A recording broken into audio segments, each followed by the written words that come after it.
कहूँगा कि जिस तरह से स्टॉक कंसोलिडेट हो रहा है, मुझे लगता है कि 1800 का स्तर इसमें निश्चित रूप से देखा जा सकता है with in very short time frame. तो थोड़ा सा पेशेंटली इसमें आप वेट करें। काफ़ी बातें हुई हैं जो अभी ओबामा साहब आए हैं उसके के चलते काफ़ी IT no doubt Indian IT industry के लिए पहले भी बहुत अच्छे ल्यूक्रेटिव मार्केट्स थे, अब और भी ज़्यादा एक्सपेक्टेशंस हैं कि उनकी तरफ से काफ़ी सहयोग प्राप्त होगा। तो निश्चित रूप से जो भी आईटी के बेहेमॉथ्स हैं, जो फ्रंटलाइन काउंटर्स हैं, चाहे वो टीसीएस हो, एचसीएल हो, चाहे वो इन्फोसिस हो, तो मुझे लगता है कि इसमें तेज़ी बरकरार रहनी चाहिए आने वाले समय में। चलो, तेजी बरकरार रहने की सलाह विजय की। चलते हैं हमारे अगले कॉलर की तरफ। रहमान है हमारे साथ आसाम से। रहमान, पूछिए आपका सवाल। हाँ, मेरे पास 3 शेयर्स है। क्या बोलिए? मुझे आपका पीएनबी 225 रुपए थे। हेलो, पीएनबी 225 रुपए हाँ, बोलिए, आपकी आवाज आ रही है। हाँ, ओएनजीसी जो है वो 422 पे। तो क्या करें अभी? ओके, ठीक है, आपको राय दिला देते हैं हमारे टेक्निकल एक्सपर्ट की। आशीष, पीएनबी के शेयर्स हैं उनके पास में 225 के लेवल पर, आपकी क्या सलाह है इस पर? देखिए मनोज, जो पीएनबी का शेयर है उसने बाजार में परफॉर्मेंस अभी तक फिलहाल नहीं दिखाया है, उनके कॉस्ट के नीचे ही फिलहाल चल रहा है। ये एक अगर देखेंगे तो पिछले कुछ दिनों में जब बैंकिंग निफ्टी में भी अच्छी खासी तेजी देखी गई, तब भी ये स्टॉक ने कुछ इतना परफॉर्म नहीं किया है। तो फिलहाल ये बने रह सकते हैं, लेकिन एक स्ट्रिक्ट स्टॉप लॉस नीचे का उन्हें करीबन लगा के रखना होगा, वो जो है 195 का। अगर ये स्टॉक उसके नीचे आ जाता है तो एक बार एग्जिट कर जाइए, और ऊपर में अगर ये स्टॉक का 220 का एक आंकड़ा बहुत ही महत्वपूर्ण है, उसके ऊपर क्लोज करना बहुत इंपॉर्टेंट होगा।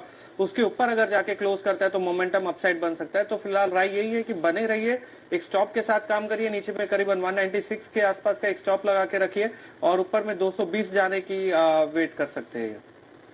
चलिए, पीएनबी को होल्ड करने की राय दी है आशीष ने। इसी के साथ अभी लेते हैं एक छोटा सा ब्रेक, लेकिन आप कहीं मत जाइए क्योंकि ब्रेक के बाद होगी कॉर्पोरेट से बातचीत।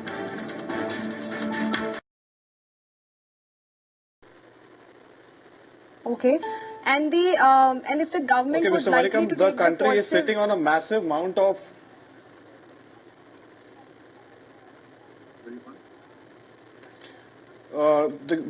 the country is sitting on a massive amount of sweetener due to fifth straight year of surplus output, which has depressed local prices and strained mill finances. So, what is the comment on this, sir? If we are producing so much of sugar, then obviously, the farmer is getting incentivized with the high cane prices. So we are probably paying too high a cane price. And that's why there's a lot of cane coming. We should actually reduce the cane price and come with the market reality, or maybe, allow the domestic prices to go up. So today we have disparity that we have a lot of production, but no price on sugar. It's economics is not working in this sector really.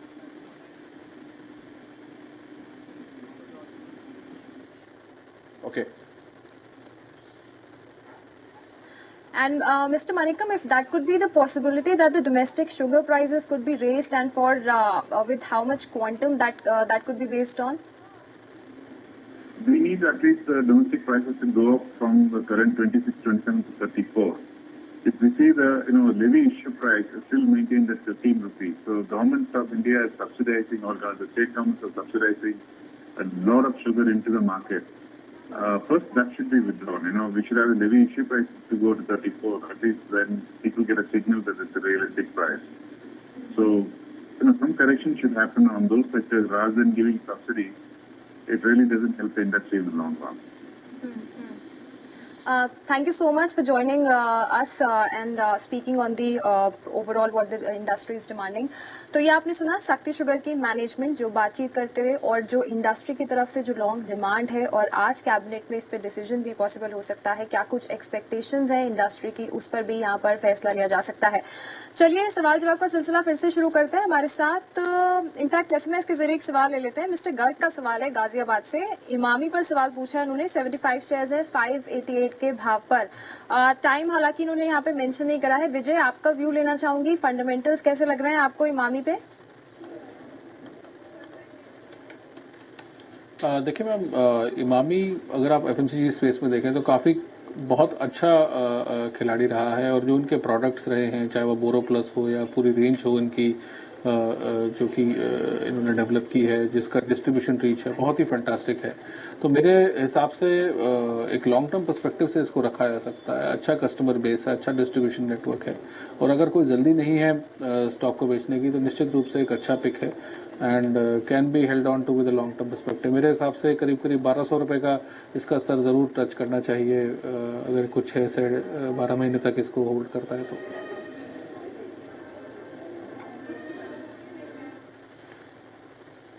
Okay, Adani port company के earnings declare हो चुके हैं। कंपनी का जो net से top line is come in higher 15,334 पे आया है। कंपनी के नेट प्रॉफिट्स भी नतीजे आ चुके हैं अभी and the stock is trading a bit lower, थोड़ा सा नीचे काम कर रहा है। It has come off highs and अभी हम देखेंगे मुनाफा 540 करोड़ से बढ़कर although 512 crore year on year पर बढ़ चुका है, बट स्टिल एक थोड़ा सा एक टेंशन देखने मिल रहा है। चलिए विल मूव ऑन टू मुनाफा जो है कंपनी का 450 करोड़ से बढ़कर जो है वो 500 करोड़ यहाँ पर रहा है और इनफैक्ट 13% जो है यहाँ पर कंपनी ने रिपोर्ट करा है। और एक बार सेल्स पर भी अगर हम नजर डालें, सेल्स 1034 करोड़ से बढ़कर जो यहाँ पर सेल फिगर रही है 1574 करोड़ रही है। विजय, आपसे क्विक व्यू लेना चाहूंगी। अदानी पोर्ट के नंबर्स आए हैं, इस पर आपका व्यू? देखिए, कहीं ना कहीं मार्केट की एक्सपेक्टेशन इससे ज़्यादा थी, तभी थोड़ा सा एक नीजक रिएक्शन देखने को मिल रहा है। मगर ओवरऑल अगर हम कहें तो जो जिस तरह का बिजनेस क्वांटम ये लोग कंट्रोल करते हैं और नो डाउट जो पोर्ट की कैपेसिटीज़ हैं, कैपेबिलिटीज़ हैं, बहुत ही अच्छी हैं। तो मेरे हिसाब से एक छोटा सा नीजक रिएक्शन है, शायद मार्केट की एक्सपेक्टेशन से कहीं ज़्यादा थी। बट अगर कोई लॉन्ग टर्म पर्सपेक्टिव से रखे इसको, fundamentally the strong is very strong. 500 रुपये का सर मुझे लगता है इसमें निश्चित रूप से आएगा और हम अब देख भी रहे हैं कि स्टॉक में रिकवरी देखने को मिल रही है, करीब 243 के स्तर पे आ गया है नीचे से। तो again you know it's a hold from my side, तो डेफिनेटली इसमें कोई पैनिक नहीं है जी। तो ऑलरेडी जिसने पोजीशंस बना रखी हैं होल्ड कर सकते हैं। विजय ने यही राय दी है अदानी पोर्ट पर। कुछ और दर्शकों से भी बातचीत हम जारी रखेंगे, आप कहीं मत जाइए, अभी लेते हैं एक छोटा सा ब्रेक, जल्द लौटते हैं।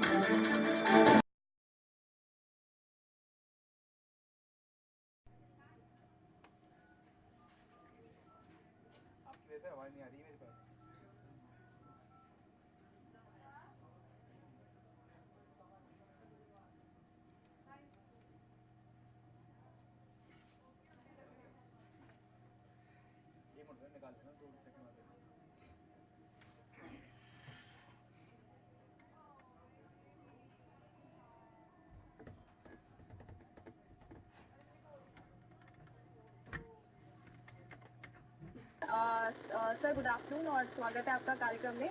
नंबर्स में आपसे पूछना चाहूंगी, कंपनी ने जो रिजल्ट्स दिए, इनफैक्ट मार्जिन फ्रंट पे जो है 13.4% का यहाँ पे अप फ्रंट देखा गया ऑपरेटिंग मार्जिन में। और क्या की हाइलाइट्स रही हैं आपके रिजल्ट्स में?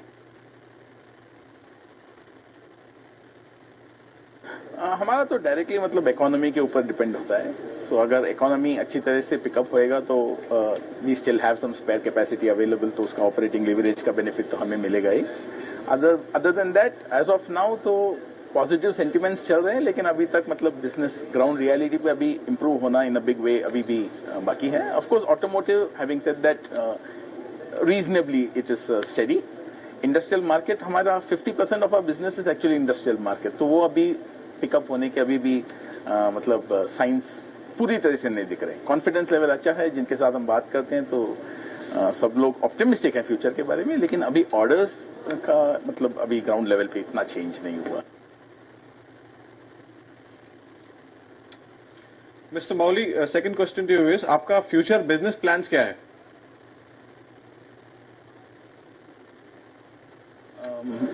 We grow.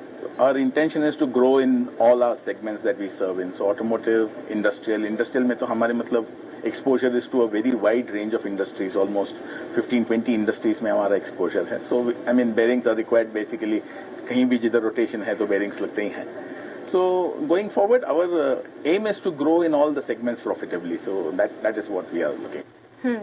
In fact her segment में ग्रोथ की उम्मीद है जिस तरह से आपने बताया, तो कंपनी के सर कुछ फर्दर एक्सपेंशन प्लान्स है जो कंपनी जिस पे फोकस कर रही है?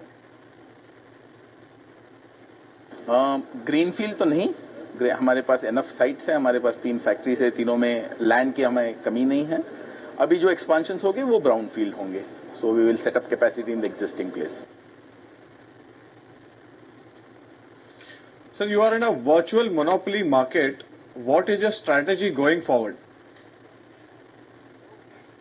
नहीं, मतलब मोनोपोली मार्केट तो नहीं है, मतलब product is something that is required by everybody, so in that sense it's a product that nobody can do away with. लेकिन हैविंग सेड दैट कंपटीशन तो है, मतलब हमारा मार्केट शेयर इंडिया में करीबन 27-28% का है, so we are the biggest but we are not the monopolist.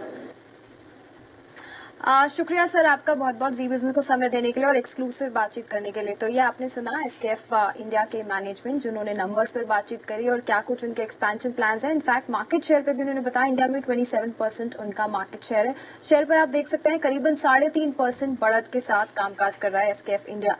अगले दर्शक से बातचीत कर लेते हैं। गुरबख्श सिंह है हमारे साथ नागपुर से। गुरबख्श जी गुड आफ्टरनून, बताइए क्या सवाल है? नमस्कार मैडम, मैं गुरबख्श सिंह बोल रहा हूँ नागपुर से। जी नमस्कार, सवाल पूछिए। मैडम पहला सवाल आपसे ये है कि संडे की आपके प्रोग्राम पोस्ट में दिन आते हैं, और दूसरी चीज मेरे पास में परसिस्टेंट सिस्टम के। मैं माफी चाहूंगी, आपकी आवाज मुझे बहुत कम आ रही है, मैं सुन नहीं पाई। मैडम मेरे पास में परसिस्टेंट सिस्टम के 20 शेयर है 1865 के रेट पर। क्या करना चाहिए मैडम मुझे अभी उसमें? ठीक है, लंबी अवधि के लिए बने रहना चाहते हैं यहाँ पे या छोटी अवधि का नजरिया है? नहीं मैडम, मैं 6 महीने तक वेट कर सकता हूँ।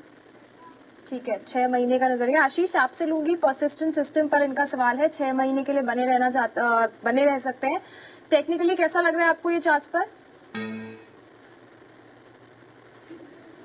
देखिए परसिस्टेंट सिस्टम अगर देखा जाए तो पिछले 1 साल में इस स्टॉक ने काफी बेहतरीन रिटर्न दिया है अपने सभी निवेशकों को। अभी भी फिलहाल ये स्टॉक उच्चतम स्तर के आसपास ही चल रहा है, तो राय यही होगी कि इसमें बने रहिए। एक सिंपल मेथड जो इन्हें फॉलो करना चाहिए वो एक 100 डेज का मूविंग एवरेज है। जब तक ये स्टॉक उसके ऊपर चलता है तब तक इसमें बने रह सकते हैं। स्टॉप लॉस के साथ काम करिए। नीचे में करीबन 1700 का एक महत्वपूर्ण स्टॉप होगा तो वो लगा के रख सकते हैं। ये अगर उसके नीचे ये स्टॉक आता है तो एक बार एग्जिट कर जाए, अगर उसके नीचे क्लोजिंग मिलती है तो एक बार एग्जिट कर जाना चाहिए, जिससे प्रॉफिट लॉक हो जाए जो भी इन्होंने निवेश किया वो रेट से। और ऊपर में राय ये होगी कि करीबन 2000 के आसपास तक ये स्टॉक जाने की गुंजाइश है, जो हम पिछले कुछ आने वाले कुछ सप्ताह में देख सकते हैं। ओके, ज्योति लैब्स के अभी अर्निंग्स के रिजल्ट्स आ चुके हैं। अभी स्टॉक इज ट्रेडिंग 1.2% लोअर, 3 रुपए कुछ नीचे काम का चल रहा है। अभी हम देख लेते हैं फाइनेंशियल्स के ऊपर कंपनी ने कैसे रिजल्ट्स डिक्लेयर किए हुए हैं। ज्योति लैब्स मुनाफा 22 करोड़ से बढ़कर 26.5 करोड़ ईयर ऑन ईयर बढ़ चुका है। एंड रिजल्ट्स पे इम्पैक्ट अभी हम खासा देख रहे हैं कि स्टॉक थोड़ा सा रिकवरी मोड पे आया है। It's close to 2.3 rupees lower. अगर हम फाइनेंशियल्स की बात करें, हम कंपनी ने टॉप लाइन पर कैसा किया हुआ है, that is something which we have to observe and will take a call. तो वक्त हो चुका है एक ब्रेक का, जल्द लौटेंगे।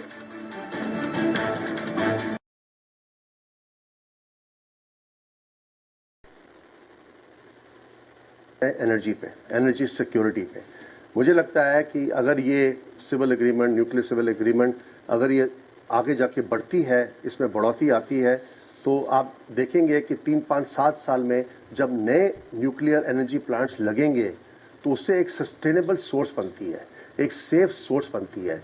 और ये इंडिया का जो डिपेंडेंस है 55-60% of our current account deficit is based on oil import. So इससे बहुत फर्क पड़ेगा, पर इसमें टाइम लगेगा। मिस्टर कपूर, ये जो यात्रा हुई है इसमें से किन किन सेक्टर्स को फायदा हो सकता है आपके हिसाब से?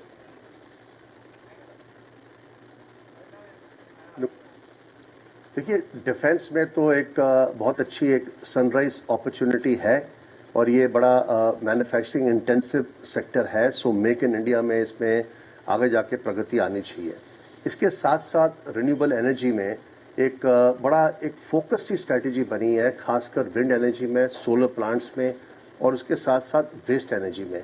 और कुछ समय के बाद जब न्यूक्लियर एनर्जी के प्लांट्स लगेंगे तो ये मुझे लगता है ये बहुत ही एक सिग्निफिकेंट आउटकम है। इसके साथ आप देखेंगे जो कमिटमेंट करी है, जो राष्ट्रपति जी ने अमेरिका के कमिटमेंट करी है, smart cities, urban development, India के जो इंफ्रास्ट्रक्चर की अपॉर्चुनिटीज है, मैं तो समझता हूं कि ये बहुत ही मतलब एक स्ट्रेटोस्फेरिक शिफ्ट है, जिससे पूरा एक रिलेशनशिप में चेंज ही नहीं आएगा, बट इंडिया में, क्योंकि सबसे ज़्यादा इन्वेस्टमेंट अमेरिकन कंपनीज का पोटेंशियल है। जो फॉर्च्यून 500 कंपनीज है अमेरिका में, they have over many trillion dollars of savings, और उनकी जो रिटर्न आती है अमेरिका में थोड़ी कम आती है, 2-3-4%। हमारी जैसी कंट्री में 20-25% रिटर्न है। तो ये एक सिस्टम्स में जो मोटिवेशन आई है, मुझे लगता है कि एक अमेरिकन कंपनीज, फॉर्च्यून 500 कंपनीज में एक सेगमेंटेड तरीके से अगर फोकस किया जाए तो काफ़ी इन्वेस्टमेंट में बढ़ोतरी आनी चाहिए। मिस्टर कपूर, मोदी सरकार का जो कैंपेन है मेक इन इंडिया, और इनफैक्ट काफी ज्यादा उस पर फोकस है, तो बाहर से जो इन्वेस्टमेंट आएगा, बाहर से जो निवेश होगा, वो कितना प्रॉफिटेबल हो सकता है उस लिहाज से? मुझे लगता है बढ़ावा और बढ़ोतरी तो बहुत ज़ोरों से मिलेगी इसको, क्योंकि ये जो फोकस था स्ट्रैटेजी में, जो विजन में स्ट्रैटेजी थी, उसकी जो कमिटमेंट बन रही है, उसकी जो एक कन्विक्शन बन रही है, not only in India but the conviction is growing in rest of the world to realise that there is a vacuum in manufacturing in the world, but China is also vacating space and other mature countries have vacated this space. So India के लिए बड़ा एक sweet spot है, और इस opportunity में मुझे लगता है कि इंडिया बहुत यहाँ पे प्रगति कर सकता है, बट इसमें ज़रूर टाइम लगेगा। और जो कई सेक्टर हैं, जैसे ऑटो है, फार्मास्यूटिकल्स है, आईटी है, इन सेक्टर्स में थोड़ी एक्सेलरेशन ज़्यादा पहले आएगी। कई जेस्टेशनरी सेगमेंट्स हैं, उसमें थोड़ा टाइम लगेगा। सर, अगला सवाल यह है कि कब तक ब्याज दरें घटने की उम्मीद है आपको? देखिए, अभी डिपॉजिट रेट्स तो काफ़ी घट गए हैं, तो एक सिर्फ मेरे को लगता है कि एक हफ्ते 10 दिन के अंदर अंदर थोड़े रेट गिरने शुरू होने चाहिए। एक क्लैरिटी चाहिए, एक विजिबिलिटी चाहिए कि मॉनेटरी पॉलिसी जो एक कदम आगे लिया है 15 जनवरी को, ये कदम आगे कितना बढ़ता है, और उसके बाद ये बैंक रेट्स में थोड़ी घटाई आनी चाहिए और डिपॉजिट रेट्स में थोड़ी कमी आएगी। ओवरऑल मुझे लगता है 2015-16 में 1.5 से 2% रेट घटने चाहिए। शुक्रिया सर, पूरी बातचीत के लिए, एक्सक्लूसिव बातचीत करने के लिए, और पूरा भारत यूएस के बीच में जो भी रिलेशंस हुए हैं और जितने भी डील साइन हुए हैं, किस तरह से प्रॉफिटेबल हो सकता है ये सेक्टर्स भी बताए, डिफेंस के लिए, साथ ही रिन्यूएबल एनर्जी स्पेस के लिए कितना प्रॉफिटेबल हो सकता है, उस पर पूरी बातचीत करने के लिए हमारे साथ 2 जानकार बने हुए हैं। आप कहीं मत जाइए, भी लेते हैं एक छोटा सा ब्रेक, जल्द लौटते हैं।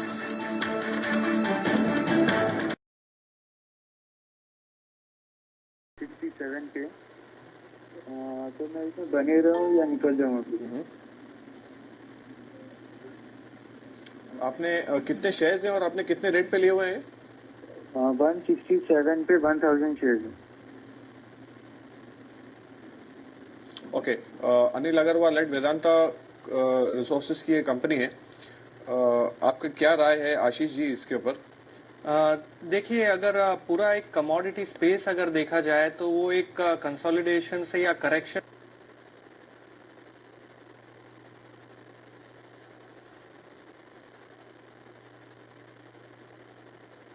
के दौर से गुजर रहा है। स्टॉक एक कंसोलिडेशन में है, ऊपर में करीबन 185-190 का बहुत ही स्ट्रॉन्ग रेजिस्टेंस है और नीचे में करीबन 155 का सपोर्ट है।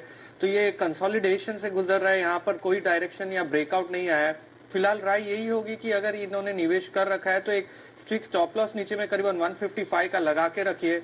ऊपर में इस स्टॉक को 185 का आंकड़ा पार करना बहुत ही महत्वपूर्ण होगा। अगर वो नहीं कर पाता है तो इस स्टॉक से एक बार बाहर आ जाना चाहिए, और जो आउट परफॉर्मिंग स्टॉक से या तो बैंकिंग में या कोई और सेक्टर में, आईटी में निवेश करिए, क्योंकि ये सेक्टर एक ओवरऑल करेक्शन के दौर से गुजर रहा है। चलिए निखिल से बात कर लेते हैं, अगले दर्शक अहमदाबाद से फोन लाइन पर है। निखिल, बताइए क्या सवाल है आपका? जी मैम, सबसे पहले कहना चाहूंगा कि आपका शो रोज देखते हैं और ये बहुत ही बढ़िया शो है, इससे हमें बहुत प्रॉफिट होता है। थैंक यू सो मच तारीफ करने के लिए, और सवाल पूछिए अपना। जी मैम, मेरे पास बीओबी के शेयर्स हैं, 10 शेयर हैं 1290 के हिसाब से, तो क्या करूं? अभी कब रखने की के लिए खरीद है या आपकी फिर ये? मैं अभी 15 दिन हो गए लगभग। ठीक है।